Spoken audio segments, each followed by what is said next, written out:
Good evening and welcome to the channel's studios here in London with your international news around the world in 5.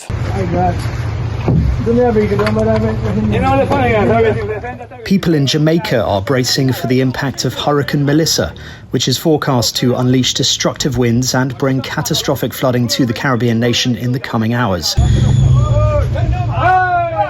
Melissa was upgraded to a Category 5 hurricane, the maximum strength early on Monday. The authorities fear that Melissa, which has already been blamed for the deaths of 4 people on the island of Hispaniola, could become the strongest hurricane ever to hit Jamaica. Para volver a ser la Argentina grande nuevamente. Argentina's President Javier Milei has led his party to a landslide victory in Sunday's midterm elections after defining the first 2 years of his presidency with radical spending cuts and free market reforms. His party, La Libertad Avanza, won nearly 41% of the vote, taking 13 of 24 Senate seats and 64 of the 127 lower house seats that were contested. His gains will make it easier for Milei to push ahead with his program to slash state spending and deregulate the economy. The US and China have agreed the framework of a potential trade deal that will be discussed when their representative leaders meet later this week. That's according to the US Treasury Secretary. Scott Bessent said this included a final deal on TikTok's US operations and a deferral on China's tightened rare earth minerals controls. He also said he did not anticipate the 100% tariff on Chinese goods threatened by Donald Trump coming into force. Both nations are seeking to avoid further escalation in a trade war between the world's 2 largest economies.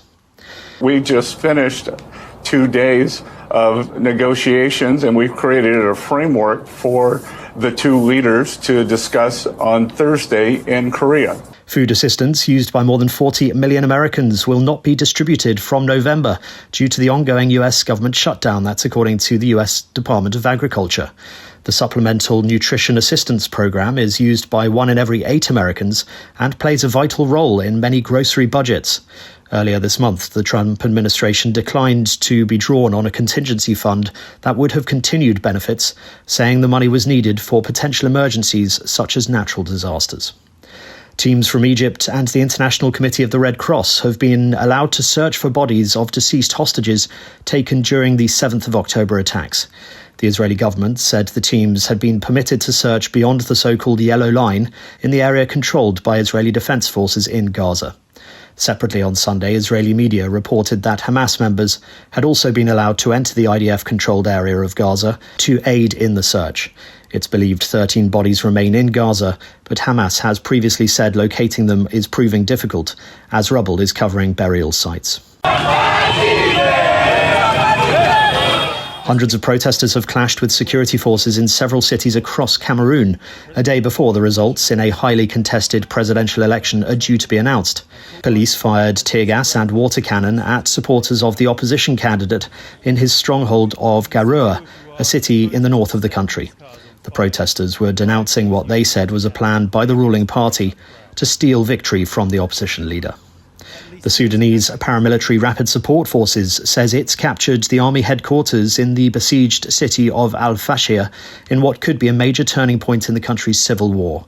Al-Fashir is the Sudanese army's last stronghold in the Darfur region in the west of the country. The siege between the 2 sides has seen starvation spread across the city, where 250,000 people remain. And US President Donald Trump has been pictured doing his signature dance while in Malaysia to sign a peace deal between Thailand and Cambodia.